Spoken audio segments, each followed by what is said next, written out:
continuar con capítulo 2, simplemente la definición de la viscosidad y cómo podemos medirla, ¿no?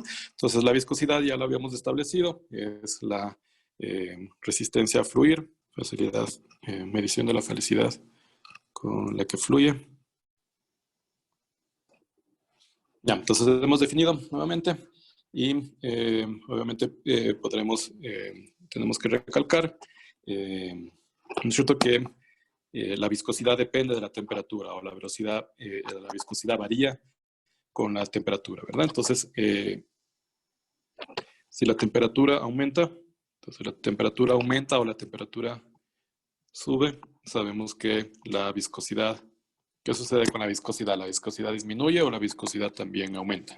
Disminuye, ¿no? Entonces es inversamente proporcional a la temperatura, ¿verdad? Entonces por eso nos dicen que tenemos que calentar el carro, ¿no es cierto?, antes de andarlo, para que, ¿no es cierto?, los aceites, los lubricantes en el motor del carro se calienten.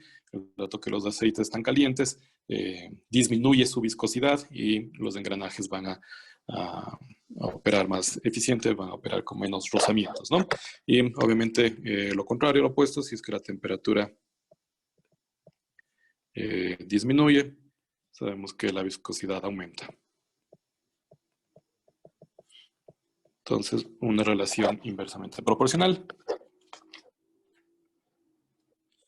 Ya. Entonces, vamos a hablar de la viscosidad dinámica o la viscosidad absoluta. Estos dos son sinónimos. La viscosidad dinámica es la viscosidad absoluta. Más adelante vamos a hablar de la viscosidad cinemática. Esa sí es otra. Pero estas dos, dinámica y absoluta, es lo mismo, ¿no? Entonces, cualquiera de los dos nombres es sinónimo, ¿no? Ya, entonces, bueno, aquí otra vez de los ejemplos que habíamos hablado, simplemente cómo se vería el aparato en la vida real, el instrumento de laboratorio. Entonces decíamos que teníamos el viscosímetro de tambor. Este es el esquema que nos presenta el libro. Y, ¿no es cierto?, un aparato sencillo sería algo así. Entonces podemos poner el fluido que queremos medir su viscosidad, ¿no es cierto?, entre el tambor y el contenedor. Y luego esto se le acopla y va a medir la fuerza o va a medir la velocidad que genera el impulsador. Y nos va a poder determinar automáticamente tal vez ya la lectura de la viscosidad de este fluido, ¿no? Este creo que no tengo, era el viscosímetro de tubo capilar, que también lo explicamos, pero no hay ejemplo. Este es el viscosímetro de bola que cae. Entonces, de igual manera, este es el esquema del libro. Y cómo sería el aparato en la vida real. Simplemente tenemos una pesa, ¿verdad? Entonces podemos tener pesas de distintos diámetros o de distintos pesos y llenaríamos entonces este tubito con el fluido que queremos medir la viscosidad y tendríamos acá la regla o calibrada de la distancia que cae. Entonces tendríamos que cronometrar tal vez el tiempo y encontrar la relación de la viscosidad, ¿no? Vemos que había otro. ¿Qué sucede cuando tengo un sólido? Digamos que esta es una mesa. Ya, entonces, ¿qué sucede si es que yo a la mesa le aplico una fuerza, ¿no es cierto? Es decir, esto es un sólido y al sólido le estoy aplicando una fuerza. Entonces, ¿qué sucede cuando al sólido le aplicamos una fuerza? ¿No es cierto? Primero se va a empezar a deformar. Primero se va a empezar a deformar hasta que en algún momento dado se rompe, ¿no es cierto? Entonces, esa es la idea que estamos tratando de explicar, ¿verdad? Entonces, si a un sólido nosotros le aplicamos una fuerza, ¿qué es lo que le va a suceder a esta mesa? Entonces estoy diciendo que la mesa está anclada en el piso. Entonces no es que simplemente se va a desplazar, o la vamos a mover, la vamos a empujar, sino que si la mesa está anclada las patas están ancladas en el suelo y le estamos aplicando una fuerza, esta se va a empezar a deformar hasta que en un momento se rompa, se desploma y se cae, ¿verdad? Entonces sabemos que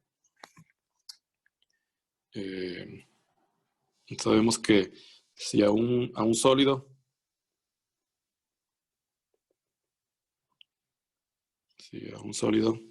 se le aplica una fuerza, ¿qué es lo que sucede? Este se deforma hasta que rompa, ¿no? Se deforma o se rompe, ¿verdad? Se rompe, ¿no? Entonces ahí estaba la pista del papel aluminio ahí arrugado o deformado.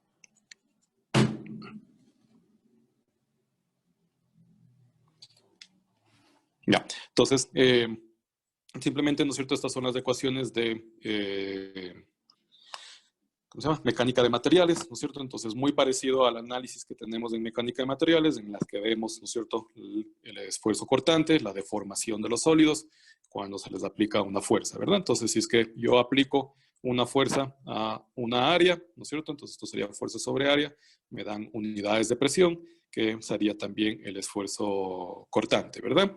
Y podemos calcular el shear strain, sería la deformación, ¿no es cierto? Este delta X por esta X sobre esta distancia H. Esto sería qué tanto yo logré deformarle a la mesa. Esa sería, ¿no es cierto?, la deformación, la tasa de deformación, y llegamos, ¿no es cierto?, a una definición de la viscosidad, que es lo que queremos definir, ¿no? Ya, entonces estamos diciendo que si es que a un sólido se le aplica una fuerza, este se deforma hasta que colapse y se rompa, ¿no? ¿Qué sucede si a un fluido se le aplica una fuerza? ¿Qué va a suceder con el fluido? El fluido también se deforma. Entonces, obviamente el fluido no se deforma, ¿no es cierto? Entonces, al nosotros ejercer una fuerza sobre el fluido, está bien, se desplaza o, ¿no es cierto?, se adapta. Entonces, ¿qué significaría eso? Va a tender a fluir, va a desarrollar un flujo, ¿no es cierto? Entonces, pues, se tiende a fluir o desarrolla un flujo.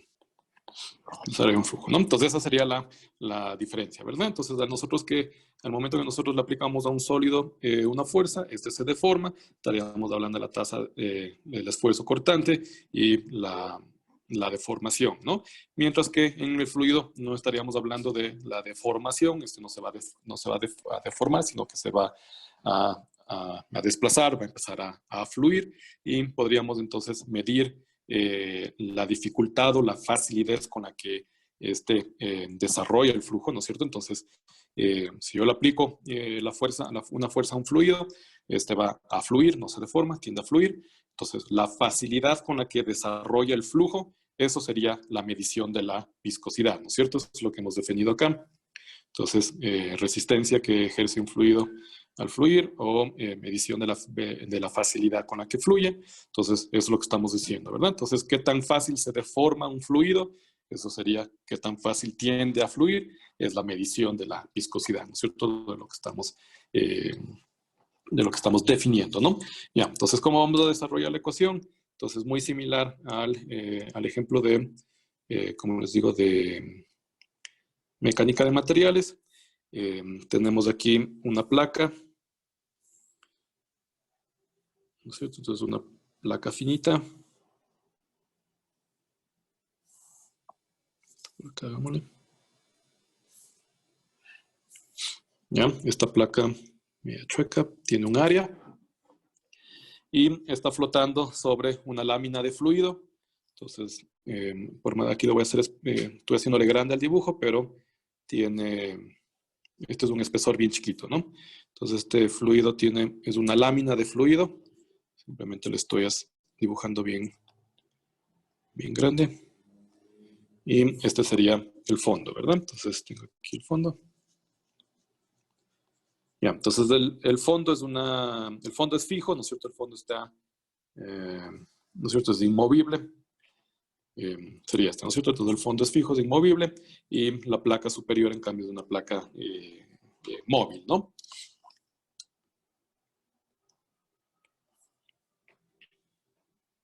Ya, entonces, debido a que esta placa está flotando sobre esta lámina de fluido, acá fluido, y esta lámina tiene un espesor Y, ¿no?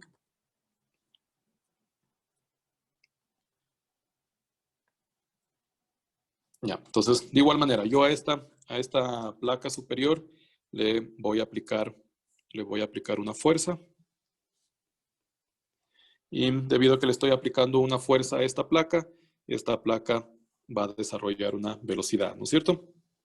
Entonces yo le estoy constantemente aplicando una fuerza a esta placa que tiene un área A y esta desarrolla una velocidad de flujo, una velocidad constante B.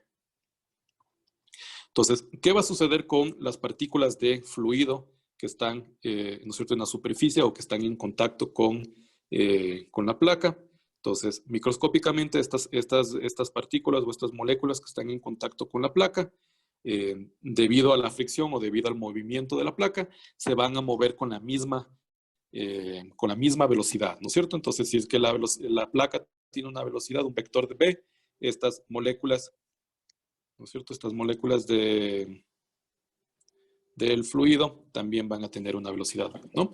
Y lo mismo va a suceder con las moléculas que están en contacto con la placa o el fondo, ¿no es cierto? Entonces, microscópicamente estas partículas están en contacto con el fondo es inmóvil, entonces voy a tener una velocidad de 0, ¿no? Entonces, ¿qué es lo que va a suceder en esta lámina de fluido? Debido a que le estamos aplicando una fuerza a la placa, esta placa móvil desarrolla una velocidad constante de V y debido a la fricción o al contacto con las moléculas que están debajo de la placa, estas se van a mover a una misma velocidad constante de vector V, ¿no es cierto? Entonces, en esta lámina de fluido se va a desarrollar un perfil de velocidad, ¿no es cierto? Entonces, aquí simplemente estoy dibujando los vectores de la velocidad y está representando que mientras más cerca a la placa móvil estoy, las moléculas del agua, las moléculas del fluido se mueven con esa velocidad y mientras más cerca al fondo, a la placa fija estoy,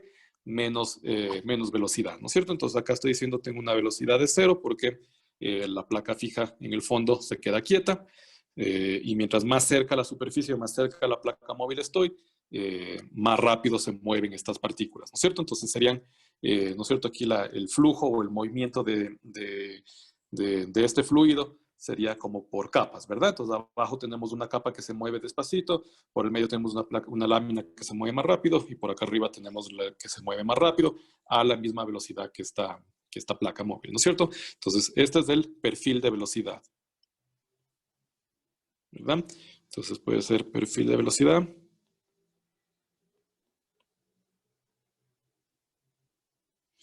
O gradiente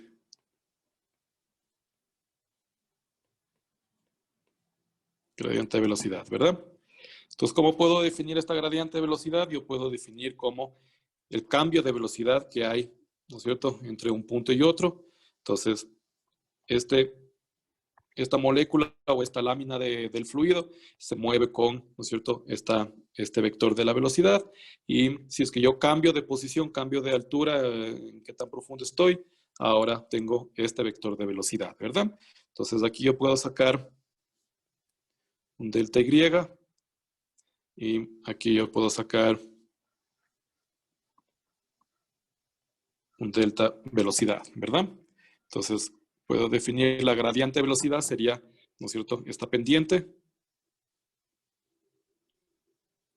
¿verdad? Esta pendiente sería la pendiente del perfil de la velocidad o la pendiente de la gradiente de velocidad, es lo mismo que pendiente.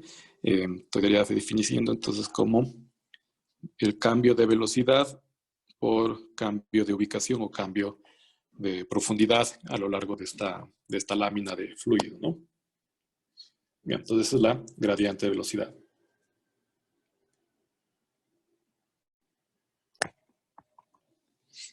¿Verdad? Entonces, si quieren comparar eso con lo de la mecánica de materiales, simplemente sería la tasa cortante, ¿no? Pero bueno, tal vez no para confundir. Esta sería también la tasa cortante.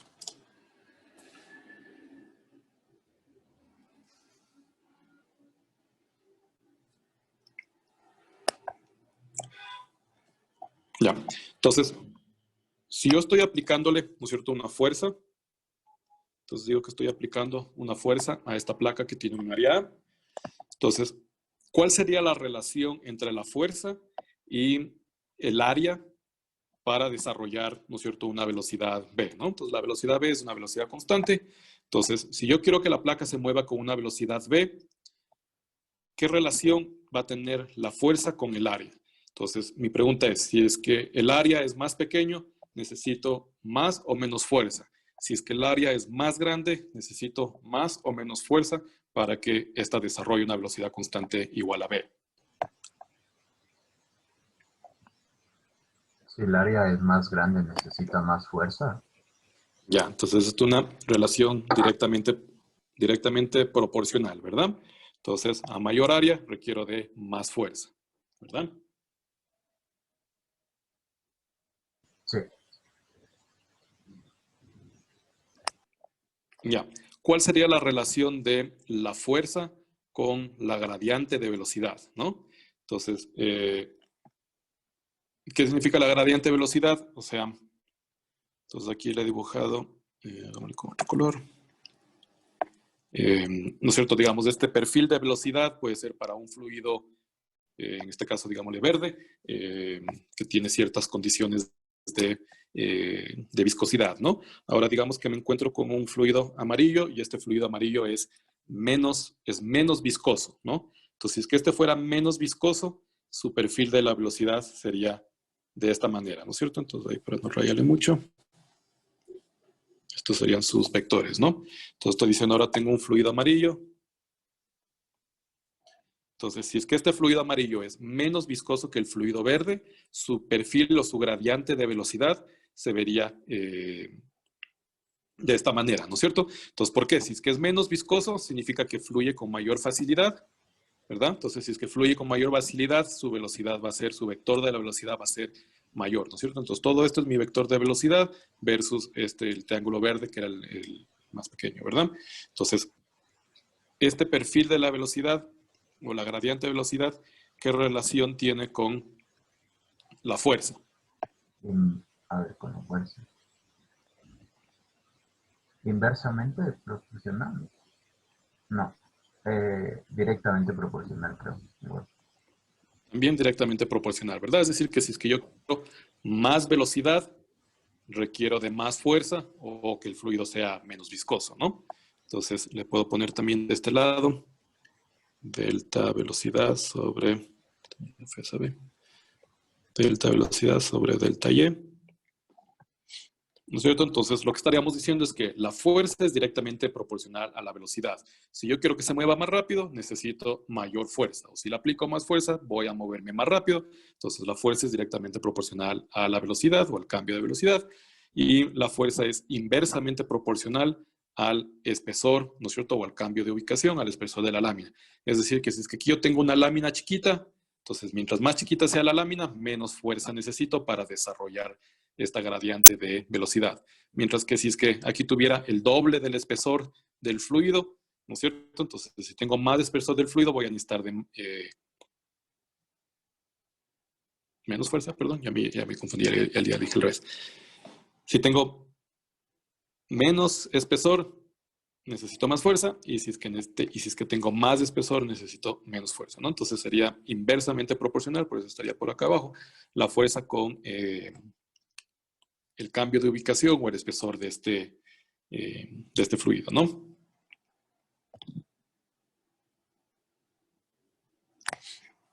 Ya, entonces, de esta proporcionalidad estamos diciendo que la fuerza es directamente proporcional al área y la fuerza es directamente proporcional a la gradiente de velocidad, ¿no es cierto? Entonces, de esta proporcionalidad puedo pasar a dividir el área al otro lado, entonces me quedaría fuerza sobre área. Entonces, la fuerza dividida por el área es directamente proporcional a la gradiente de velocidad, ¿no es cierto? Simplemente paso a dividir el área, ¿no? Ya, entonces sabemos que fuerza sobre área, ¿no es cierto? La fuerza que yo le estoy aplicando a esta área me va a generar aquí el esfuerzo cortante, ¿no es cierto? Eso le llamábamos la deformación, ¿verdad? Entonces aquí tengo el tau. Entonces, este tau le vamos a llamar el esfuerzo cortante.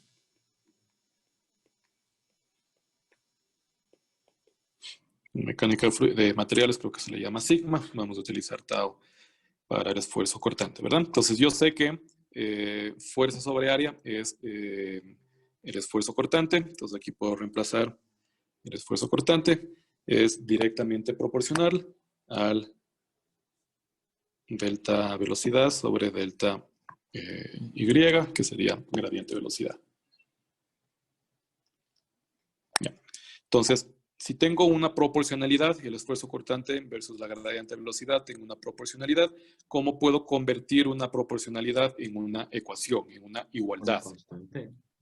Con una constante, ¿verdad? Entonces, para yo convertir esta igualdad en una ecuación, voy a necesitar de una constante.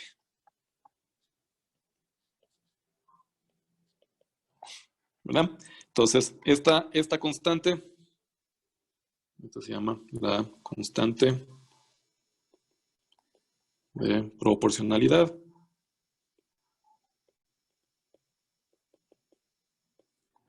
Y esta constante de proporcionalidad simplemente es la viscosidad. Dinámica o absoluta, que decimos que es lo mismo. Absoluta, ¿verdad? Ya, entonces puedo despejar para la viscosidad, para esta constante, me quedaría que el esfuerzo cortante dividido para la gradiente de velocidad sería la definición o la ecuación para la viscosidad, ¿no? Ya, entonces, esta es la ecuación de la viscosidad. Resolvamos las unidades. Entonces, el esfuerzo cortante, ¿en qué unidades está? Pascales. Está en pascales. ¿Verdad? Decíamos que era fuerza sobre área, entonces Newton sobre metro cuadrado serían pascales, ¿no? Un cambio de velocidad, eso estaría en metros por segundo. Y un delta Y o un cambio de ubicación estarían en metros, ¿no es cierto? Entonces, si tengo metros por segundos dividido para metros, los metros se me anulan y este segundo de la -1 pasaría arriba. Entonces, ahí es como me queda pascales por segundo, ¿verdad? Entonces, de los metros por segundo, estos segundos pasan a multiplicar. Y estas serían las unidades de la viscosidad, ¿no? Ya. Entonces, como les decía, esta ecuación para la viscosidad, esfuerzo cortante dividido para la gradiente velocidad, resulta como que un poco abstracta, ¿no es cierto? Resulta un poco difícil de entender, entonces por eso es un poco más fácil tal vez de entender estos otros aparatos experimentales que no son tan abstractos y es más fácil comprender. Entonces, como yo les decía, de este aparato, ¿no es cierto? Yo puedo medir, ¿no es cierto?, el espesor, puedo medir la velocidad, el diámetro, y con esos parámetros físicos puedo cuantificar cuánto es la resistencia del fluido al momento que le aplicamos una velocidad, ¿no es cierto? Y así sucesivamente, ¿no? Entonces, ahí es un poco más fácil de entender, ¿no? Entonces, en este caso, el desarrollo de la ecuación viene de este análisis de las dos placas, la placa fija y la placa móvil, que desarrollan entre sí este perfil o esta gradiente de velocidad en la lámina del fluido, ¿no? Entonces, mientras más viscoso sea, más pequeño o menos gradiente de velocidad, más resistencia al flujo, y mientras menos viscoso, más facilidad de flujo desarrolla, mayor perfil de la velocidad, ¿no? Y obviamente la analogía con la deformación en los sólidos, eso mismo es lo que estaríamos midiendo. Entonces, en vez de medir la tasa cortante, lo que estamos midiendo el esfuerzo cortante dividido para la deformación, ¿no? Entonces, eso es lo que estamos llamándolo acá, ¿no? Entonces, en vez de tener una deformación, tenemos una gradiente de velocidad. El esfuerzo cortante dividido para la deformación sería lo que estamos definiendo como viscosidad. Estamos ejerciendo una fuerza a la placa móvil, ¿no? Entonces, la placa móvil va a ejercer un esfuerzo cortante, ¿no es cierto? Va a ejercer una deformación sobre el fluido. Sí. Entonces, para tú ejercer una fuerza, o sea, al fluido no le puedes ejercer una fuerza, tendrías que ejercerle tal vez, como tú dices, una presión o tener una tubería presurizada. Tal vez similar a lo que sucede acá.